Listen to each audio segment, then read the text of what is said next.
Okay, Insane Sam here, and I'm going to show you my 10 favorite hotels on Route 66. Now, I'm not claiming these are the best places to stay on Route 66, only that they're my favorites. On this list, I have not distinguished between hotels and motels. Okay, the first is the Boots Court in Carthage, Missouri.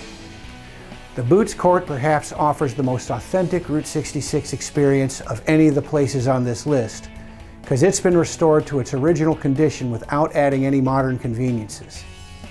When the Boots opened in 1939, it was considered ultra-modern because it had a radio in every room.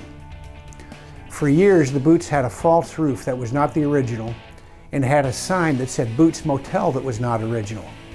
But the false roof has been removed and the new Boots Court sign is a replica of the original sign. They have 5 restored rooms from their 1946 annex. The rooms are Spartan, but they've been restored to their original look. Each room has a working antique radio.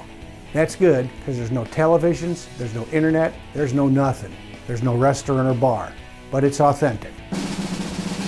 Number 9 is the Blue Swallow in Tucumcari, New Mexico. The Blue Swallow opened in 1939 or 1940 by a guy named Ted Jones, who operated until 1958 when he and his wife died. Lillian Redmond and her husband bought and modernized it, including adding the famous sign in 1960. The motel has been restored to its original motor court style, including a working rotary phone. It's not fancy and it's not luxurious, but it's an authentic Route 66 experience. This place doesn't have a restaurant or bar either. Number 8 is the La Posada in Winslow, Arizona. The La Posada Hotel was the last of the Harvey House hotels. It opened in 1930 at the start of the Great Depression and it just never prospered. In 1957, the building was gutted and it became the offices for the Santa Fe Railway. In 1997, the hotel was bought and the new owner has spent years and millions of dollars restoring it to a museum piece. The restaurant's a bit eclectic for a town like Winslow, but it's popular and reservations are needed. They have a martini bar inside the restaurant. The bartenders are a bit obsequious, but they know what they're doing. The only downer is you can't eat at the bar. Number 7 is the La Fonda in Santa Fe, New Mexico. This is another Harvey House hotel that was built in 1922. It was leased to Fred Harvey in 1925. It remained a Harvey House until 1968 when a Santa Fe businessman bought it. The La Fonda has a huge lobby with a lot of shops. Some are really touristy, but others are run by local artisans. They have several restaurants and a good bar in there. They're really proud of their margaritas, but they're pricey. It's the only hotel on Santa Fe's Plaza, and all the downtown restaurants, bars, and other attractions are within easy walking distance. Number 6 is the Wig Wam in Rialto, California. The Wig Wam Motel in Rialto is the last of the 7 Wig Wam hotels built. It consists of separate 30-foot tall wood and concrete motel rooms shaped like teepees, so each guest gets to stay in his own teepee. The Wig Wam has new furnishings and linens, restored bathrooms, flat-screen TVs, and Wi-Fi. Number 5 is the El Rancho in Gallup, New Mexico. The El Rancho boasts the charm of yesterday and the convenience of tomorrow. It was built by filmmaker D.W. Griffith's brother in the 1930s and was used by the cast of many old-time movies when they were filming in New Mexico. The lobby is the most unique of all motels along Route 66, and it features an atrium with ornate chandeliers and a western flair, along with handcrafted wooden furniture and a large fireplace. There are autographed photos of John Wayne, Tom Mix, Ronald Reagan, Humphrey Bogart, Alan Ladd, Mae West, Katharine Hepburn, and dozens of other stars who stayed there. And each room's named after a movie star who stayed there. My favorite's the Kirk Douglas room because it has a nice little portico. The El Rancho has one of the great bars on Route 66 too. Esquire magazine said it was one of the 50 best dive bars in the country. Number 4 is the Red Garter B&B in Williams, Arizona. The Red Garter B&B is a restored 1897 saloon and brothel. The rooms are the ones where the saloon girls plied their trade. Lodging includes breakfast from its own bakery.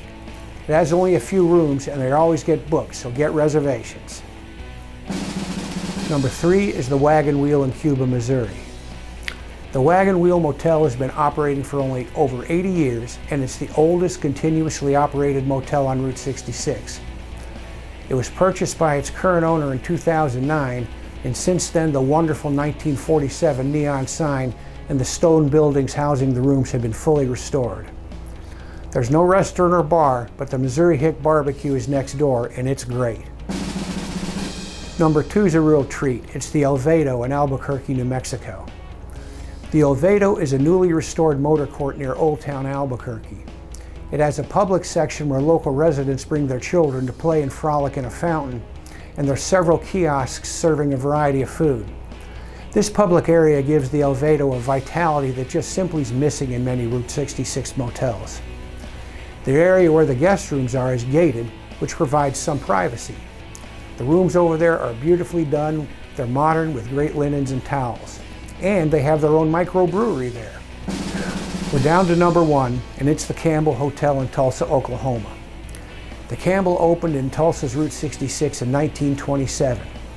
It's been restored with 26 rooms, each with a separate theme, including a Route 66 room. The rooms are very nicely appointed, and they have original skylights. There's a bar just off the lobby called the Campbell Lounge. This is a small Art Deco place. There's also a restaurant down the hall that's got its own bar. There are several good bars nearby, including Ed's Hurricane Lounge, which is on my list of top 10 Route 66 bars. Okay, here's some honorable mentions for hotels. The Congress Plaza in Chicago was built in 1893 for the Chicago World's Fair, which was called the Columbia Exposition. There are views of the Navy Pier and Buckingham Fountain from there. That's the fountain at the beginning of the show, Married with Children. It's only a couple of blocks from Adams Street, where Route 66 begins, and Jackson Street, where Route 66 in Chicago ends. The Route 66 Hotel and Conference Center in Springfield, Illinois, opened as the very first Holiday Inn on Route 66. This place is a bit worn, but it has its own restaurant and bar, and it has its own nifty Route 66 museum. The Munger Moss in Lebanon, Missouri is a Route 66 classic that would be on almost anybody else's top 10 Route 66 list, just because of its great heritage. The only reason it didn't make my top 10 list is because I have a bunch of upscale places that most reviewers don't cover. The Railhaven Best Western in Springfield, Missouri is another classic Route 66 place that would make most people's top 10 lists. The Safari Motel in Tucumcari is the nicest motel in Tucumcari after the Blue Swallow. The Pow Wow Motor Hotel in Tucumcari is a dump, but it's got the Lizard Lounge, which is the only bar in town. The food's pretty good in there too.